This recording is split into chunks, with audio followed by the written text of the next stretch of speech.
రంగారెడ్డి జిల్లా ఆదిపట్ల రాచకొండ కమిషనరేట్ పరిధిలోని వివిధ ఏటీఎం సెంటర్ల వద్ద ప్రజల దృష్టి మరల్చి మోసాలకు పాల్పడుతున్న ఒక సీరియల్ క్రిమినల్ను ఆదిపట్ల పోలీసులు పట్టుకున్నారు. నిందితుడి అరెస్టుకు సంబంధించిన పూర్తి వివరాలను మహేశ్వరం డీసీపీ సునీతారెడ్డి ఆదిపట్లలో మీడియాకు వెల్లడించారు. నిందితుడు ప్రధానంగా ఏటీఎం సెంటర్ల వద్దకు వచ్చే వృద్ధులు మరియు నిరక్షరాస్యత గల వ్యక్తులను టార్గెట్ చేసేవాడని డీసీపీ తెలిపారు. వారి దృష్టి మరల్చి లేదా సహాయం చేసే నేపథ్యంలో వారి ఏటీఎం కార్డులను మార్పిడి చేసి పిన్ నెంబర్ తెలుసుకుని డబ్బులను డ్రా చేస్తూ నేరాలకు పాల్పడేవాడని వివరించారు. ఈ నిందితుడిపై రాష్ట్రంలో పలు ప్రాంతాలైన సూర్యాపేట, ఖమ్మం సహా మొత్తం 26 కేసులు నమోదయ్యాయి.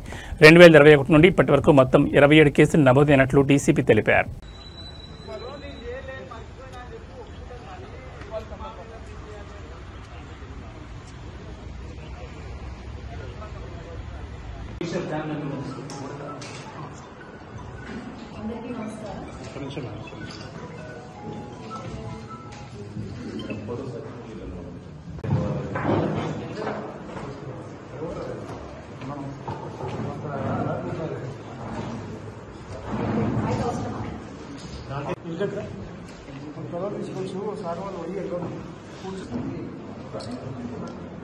Right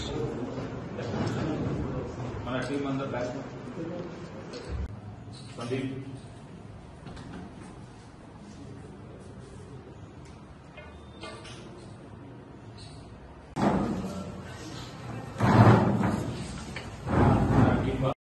Adibatla police station Maheshwaram జోన్లో రాచకొండ కమిషనరేట్లో crime number 696 of 2025 under section 318 sub class 4 303 sub class 2 BNS ఒకటి అటెన్షన్ డైవర్షన్ ఏటీఎం సెంటర్స్లో జరుగుతున్నటువంటి అటెన్షన్ డైవర్షన్కి సంబంధించిన కేసు రిజిస్టర్ అవ్వడం, దానికి సంబంధించి ఆదిపట్ల పోలీస్ స్టేషన్లో ఉన్నటువంటి క్రైమ్ టీము ఎస్హెచ్ఓ రవి గారి ఆధ్వర్యంలో క్రైమ్ టీము ఆల్ ఏటీఎం సెంటర్స్లో తర్వాత కొంతమంది బ్యాంక్ మేనేజర్స్లో అఫెండర్కి సంబంధించినటువంటి ఫుటేజెస్ ఏవైతే ఉన్నాయో అవన్నీ ఆల్రెడీ సబ్మిట్